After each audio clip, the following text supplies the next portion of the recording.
get started here. About to get started.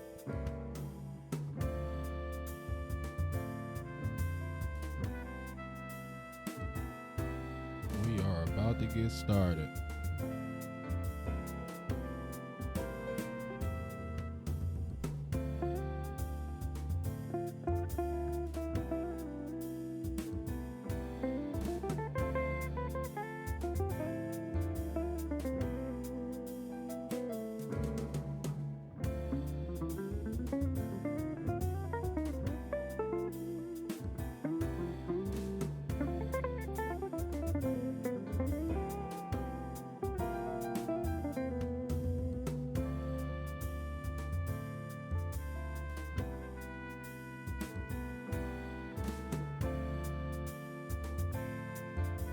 Welcome.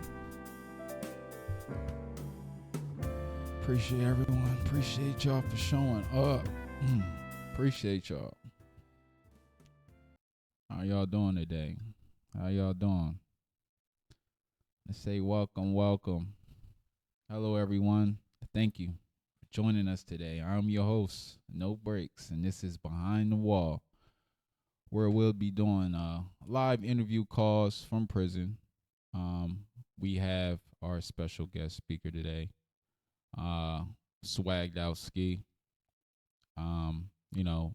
He's been our guest for the last few episodes as well, just breaking down his story, and if you missed those episodes, you can find those episodes on Spotify, Podbean, or even YouTube, but we have him calling right now. Hello, this is a prepaid call from an inmate at the James T. Vaughn Correctional Center. To accept this call, press 0. To refuse, your current balance is $13.85. This call is from a correction facility and is subject to monitoring and recording. Thank you for using GTL. Cuzzo, no breaks. What's going on? What's going on, Skee? What's going on? Does it sound good? Can you hear me? Man, absolutely, I can hear you loud and clear, man. Absolutely. So yeah, welcome. This is NoBrakes. This is Behind the Wall. As you hear, we have Swaggedout Skee tuned in all the way from Smyrna, Delaware, James T. Vaughn Correctional Center. And if you if this is like your first episode that you're seeing, like I was saying earlier, we're just breaking down the life, just going through his trials and tribulations. Hopefully, we can learn, or even he can learn off of some of these comments, some of these, words that y'all have for him, encouragement, all positive vibes, man, all positive vibes. So last episode we left off, with him just explaining, his life, his relationship with his mother, him growing up, through his childhood, the first time, he was actually, in juvenile detention center. So I'll just have him, give you a brief overview. If you don't mind, Skee, you want to take over a little bit? Absolutely not, man. So, first I want, we got to give a moment of silence to Bob.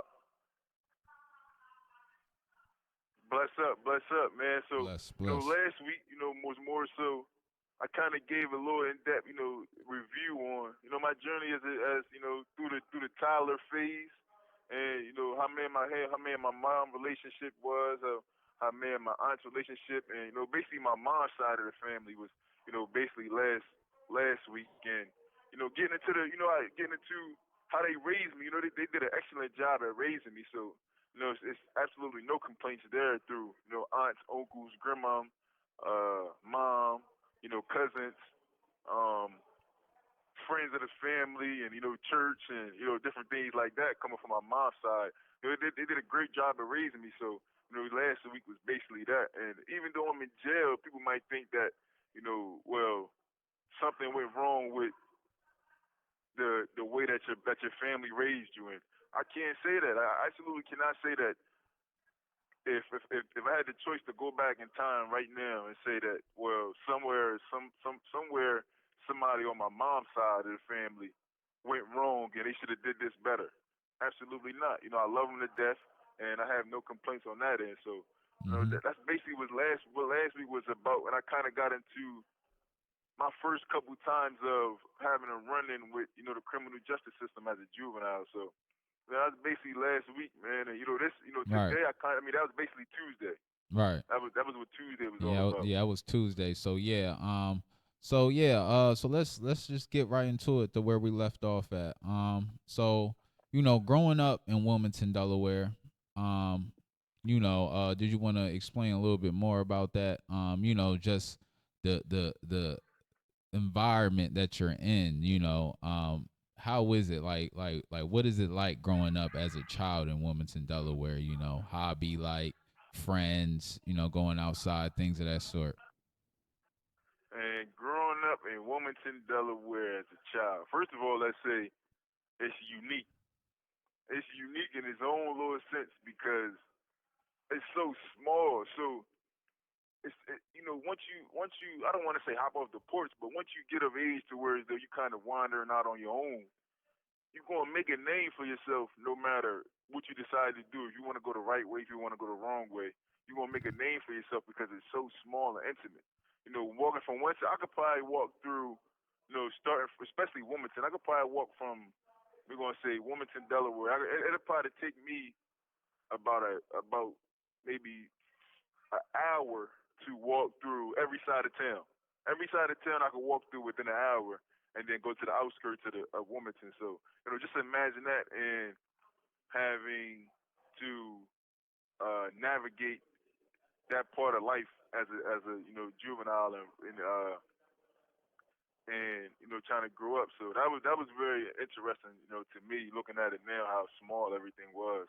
But growing up in the city, man, it was an experience like um especially going up on the north side. So I consider myself from the north side, north side of Wilmington. That's where I stopped my feet and got acquainted with a lot of people, understand a lot of my family and friends and all that stuff from over there. So I consider myself over there, from over there. But it was a loving environment, man. My friends, had my back, and it was a loving environment to the point to where as though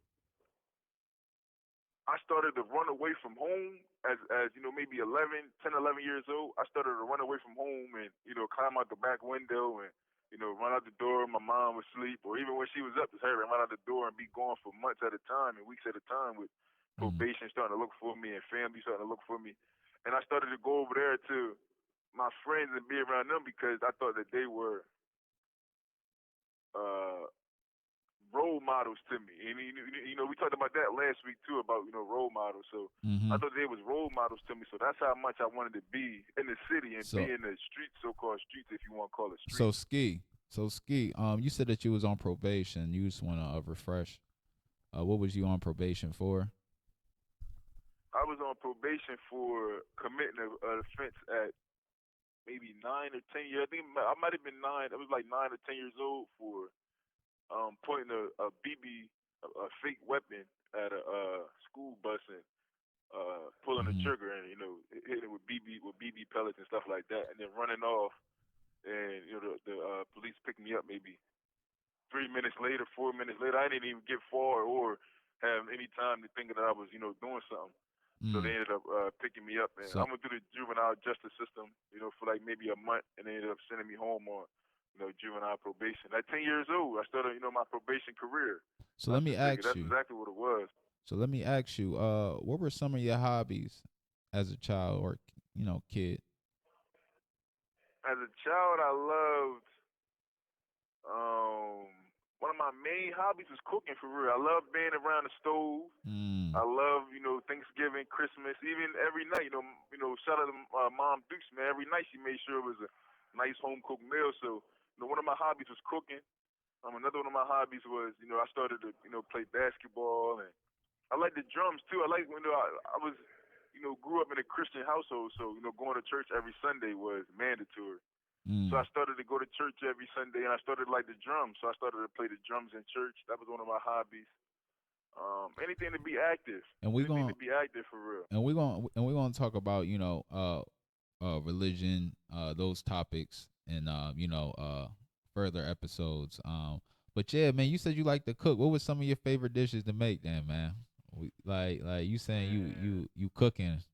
Like what was you doing?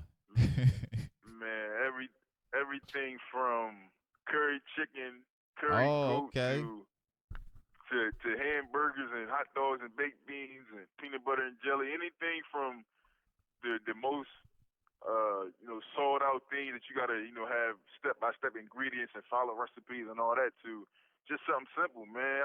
I got the same enjoyment out of helping my mom cook some taco salad as I did sitting down myself and making a peanut butter and jelly for myself. I got the same enjoyment out of both of the meals and the preparation and all that because it was just something that I love to do. Man, Grandma's house. I used It to was. be a little cook back in the day too, man. Oh, Yeah, oh yeah. man. Oh yeah. What was you cooking, man? What was you making? Man, I used to just add the simple ingredients. If I was seeing some cake being made, I'll probably just throw a little bit of peanut butter or some cinnamon in there or something. You feel me? I just add the stuff that I like. No instructions. You feel me? And I mean, it worked out.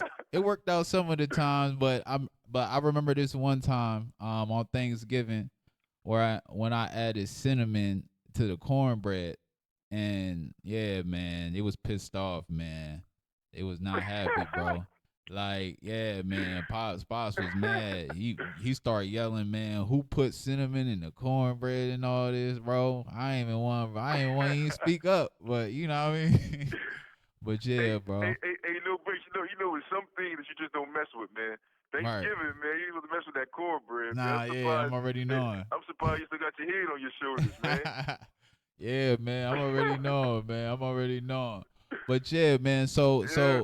so so you grew up celebrating holidays, Thanksgiving. Was that like, did all the family show up? How was that like for you as a child, like your holidays? Hey man. So last month we started it off saying we're gonna have no cap, right? So we Hmm. saying we're gonna come to this platform and we're gonna keep it real. Ain't that what we agreed on? Yep, that's a fact. That's a fact. No scripts, y'all. This is not I scripted. ain't gonna.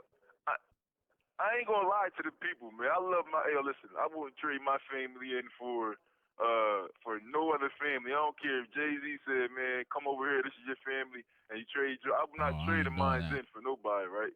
Mm-mm. But we was one dysfunctional family, man. Man, listen, Thanksgiving holidays was an adventure. I knew two things was gonna happen when I went to a Thanksgiving dinner, and all my family came. We all came. We all figured out we had to bring something, and we all knew we had to show up with some love, no matter what. No Right. matter what went on throughout the week. Holidays, Christmas, Easter, Thanksgiving was kind of the main holidays where we knew that you have to come to whatever the family function is going to be and where it's going to be at. You got to be there. I don't care how many times you beef throughout the year, throughout the week. You got to be there. So it was two things that we knew that we was going to get. That I knew that I was going to get when I went to a function, a family function, right? One was some good food. I'm gonna get some good food out of that, right? No matter Mm-hmm. what. I know grandma she started cooking Thanksgiving dinner 4 or 5 days in advance. So I know, everybody gonna bring something nice. Everybody had their own little dish. My aunts had mashed potatoes. My mom had potato salad. My cousins and them, they had macaroni salad and all that type of stuff. So we're gonna get some good food. And number two, I'm gonna get a good laugh because somebody gonna do something. They gonna start arguing. They gonna start doing some crazy stuff. So I knew two things for sure. We're gonna get some laughs, and it might be at somebody's expense of pain, right? Mm-hmm. But I'm gonna get some laughs, man. I'm gonna get some Facts. laughs, man. Let me get some food. So that's what our holidays was like, man. It was loving, but it was dysfunctional at the same time. So Hope so I make hope I make my family mad by saying that, man. They definitely nah. tuned in, man. Shout out to the family that's listening, man. But But I gotta keep it real with the people. No breaks. I gotta keep it real. yeah, man, yeah. I mean, it's 100. It's 100. I mean, at the end of the day, if you was being fake, they'll probably tell. They'd be able to tell. So, I they prefer you keeping you feel me 100. But at the end of the day, like me personally now, I don't celebrate holidays, and I know we're talking about childhood, but and I'm kind of pushing it, but I wanted to ask like now, like because me, us personally, like we didn't get together on holidays like that. I mean, Thanksgiving we had good food, but it wasn't, like put on a pedestal to where like everybody had to show up or anything like that. But Yeah, it was all vibes. It was like more unconditional love. Like you feel me? Like you were saying, yeah, like we all knew absolutely. like we loved each other. We didn't have to be around each other all the time for us to know that or tell each other that. So but yeah, Yep. do you celebrate holidays and Thanksgiving, like birthdays, things of that sort? Like, do you wish people happy birthdays or they wish you? Like, do you like what's your take on Yeah. holidays now? Um. Once again, to be honest, man, I'm not really a holiday type of person. Now growing up, because I don't want to get into this man-made, stuff of today is a special day and this is gonna be the only day of the week, or New Year's is the new year for the year and this is the day that you make a whole bunch of resolutions and stuff like that. So holidays, I'm not really big on that now. I celebrate, my grandma is my heart. Mm-hmm. It's a couple women in my life that I really don't want to name personally, but I do want to You have 1 minute remaining. I do want to give my grandma a shout out because she is my heart. So Thank you for using GTL. Okay, y'all. Okay, so he is going to give us a call back. Yeah. So we was just, running down his childhood. If you wasn't here for the previous episodes, you can find those episodes on YouTube. No breaks go live. He should be calling back in a few moments now. Let me see here. So yeah, I appreciate y'all for showing up. We had a few viewers. Pull up. So it's always love, of course. A couple shares. Thank y'all. Thank y'all. Yeah. He was just explaining, days when he used to be a cook when he was younger. Things of that's okay. So he's giving us a call back, y'all. He's giving us a call back. Hello, this is a prepaid call from Mac. an inmate at the James T. Vaughn Correctional Center. To accept this call, press 0. To refuse this call, your current balance is $12.98. This call is from a And I correction put some more facility bread and is on there. subject to monitoring and recording. Thank you for using GTL. No breaks, no breaks. The behind the wall family, man. We back, we And back. we back, man. Yeah, Yeah. Yeah, so yeah, we could just hop right back into it, man. Elaborating on, holidays, man. Like I said, I'm not a holiday person because I don't want just one day to be exclusive to us giving love to somebody, as far as Valentine's Day, or us giving presents to somebody as far as Christmas and Thanksgiving, and say we gotta all, take one day out of the year and eat turkey or something like that. But, like I said, my grandma, man, is my heart. So, she is very into the holidays, Halloween, every holiday that you can think of, she's very into. So, when I call her, I definitely wish her, happy Thanksgiving, and just being respectful as her youngest, as her oldest grandson. So Right. just being respectful, and understand that's what she is really into, and I grew up like that. So I really, give her time, and call her on Thanksgiving, and see what's going on, because that's really make her joyful. That makes her. Her year, her week, when she can say that she sat down for Christmas and Thanksgiving and cooked and all that. And as far as birthdays, man, honestly, man, I barely celebrate my own birthday, to be honest. So celebrating somebody else's is not something that I really take the time out to do. Like I said, my grandma, she get a birthday card. My mom, aunts, basically the women in my life that mean something to me. They birthdays, I try to big up them. But as far as like Right. going all out and saying I'm gonna, do this and do that on a holiday, nah, cause it ain't really what I'm into now. Right. Yeah, man. Me neither, honestly. And we're gonna get more into that, as these Yeah, for episodes sure, go for sure, for along, sure. That we're gonna get deep into that, to uh, to the current events.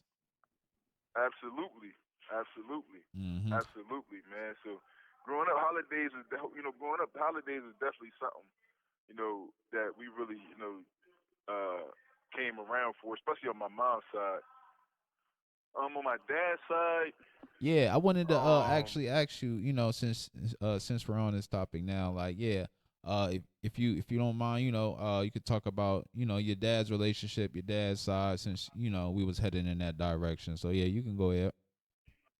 yeah, I'm a junior, so Tashi Ty Mitchell Jr. So I got my dad's name, so now I try to uphold that name with the utmost, respect and hold myself accountable with that name. So I love my pop to death. He was around. My mom and my dad wasn't together, but being honest, my dad always wanted my mom. Growing up, we used to be around each other, and she used to shoot his little shot and all that and all that. But they wasn't together. Since birth for us, as I can remember, they never lived in the same household. But he was there. He was definitely uh, um a role model for me. And the word role model to me is not always. I don't want to use it as positive or negative, right? Because a a a, a role model to me is somebody that you can confide in and Mm, be there to to talk to and stuff like that. There's got to be somebody positive and somebody negative. But my pop was there, his side of the family, my grandma and all of them on my dad's side. I definitely built a great bond with them. I used to see my dad on a regular, maybe once a week, twice a week. Hey, I used to go visit him and stuff like that. He got into a real bad motorcycle accident, mm, so he kind of lost his cognitive skills for a while. So that mm, was kind of hard for me to see him going through the road of recovery. But mm, loving my pop, man, I love him to death, man. I love my my dad's side to death, and you know a role model, man. To be honest, a positive figure in my life. He was to a certain extent because I knew that in my mom's house it was structured. It was structured because it wasn't no being late at night. It wasn't no not going to school. It wasn't no being having this chick in the house and that chick was none of that. mm-hmm, But I know like when I ran away from home, I ran to my dad's house because I know that I could do whatever I want there. It was mm, no it was no rules and regulations at my dad's house. He just let me do what I want, be free, and you do what you want. And he protected me from anybody who tried to go against something that I wanted to do. So right, a positive figure, somebody that said you wrong for this, I didn't really get that out of him unless I directly affected him. mm, So that's kind of who my father was in my life. Man, he was somebody I can definitely go, talk to and get advice on anything. And it was like no structure when I lived with him. We would just, fly off the hinges for real. But I love him to death though. I right. definitely love him to death. Okay, okay. So let us know, since this is the last segment, y'all, we got a few more moments left. We got a good like 10 minutes some time left here, but yeah, let us know like more of like I guess when did you first step off the porch? My first step off the porch maybe And for those who don't know, 10, not stepping off the porch is like basically, getting into the streets, basically taking off your training wheels, not being around, your parents, just taking your own route, just in your environment type shit. yeah, yeah. That was maybe 9 or 10. I say when I first started getting arrested, when my first time getting locked up at 9 or 10 years old, I said that that's when I made my mind up that I'm off the porch or I'm going into the streets or the streets is where I thought I wanted to be at. So that Mm, was kind of like around that time like nine, because 10. yeah, like 9 or 10 because um I I, I started to like get away from home. So we say when you want to porch, you are in a home, you structure this, this school, and that's the positive life. Let's say you want to being on the porch is the positive life. The positive life stopped for me when I got arrested. So Mm. it was let's turn to the streets and let's see what they got to offer for me. And from 9 years old, that's where I've been at. Okay, and if you could, So, would you change anything at a young age? Because I know before you said no regrets, but are there some moments that you like, man, damn, maybe I shouldn't have did that? Or like, do that ever come up? nah. Thinking back, I mean, I mean, yeah, then when I was locked up and I'm in a cell and I'm away from my family, it was damn, I shouldn't have did that. But now, looking back at it now, I wouldn't change nothing. And I caused a lot of pain to people, and I caused myself pain, and I caused the people that love me pain too. But pressure is what made diamonds. So that might be selfish for me to say that I had to put people through uh, the pressure of or the pain of my actions, and I'm a diamond now, but I can't go back and change that. I don't want to, because if I change any direction, I'm not here. I'm not where I'm at, today. And I might be in a cell. I might be in jail with 35 years, but I'm still not saying that I want to go back and change this moment or change that moment. Cause that was the journey that was picked for me to be the person that I am now. If I look at it as if I say I want to change something, then I'm saying that I'm not okay with the person that I am today. Cause all them locks, all them arrests and fights and all them miscellaneous stuff that I got through my life and made me who I am and gave me my strength now. So Mm. Okay. Okay, I got you. So in middle school, right? Did you play like any sports growing up? yeah, I played basketball, but I never had a regular like because see we ain't really dig into we ain't really I know later down the line we going dig into some more of my childhood, but I never went to a regular middle school or high school long enough to get recognized for basketball. I got recognized for basketball and sports that I was playing through alternative schools from coming home from detention facilities or being arrested or my record not Mm. allowing me to get into a regular high school. So middle school for me was in alternative schools playing basketball, and I got recognized. I definitely got recognized from certain people. And I could have went places. I actually could have went some places with basketball.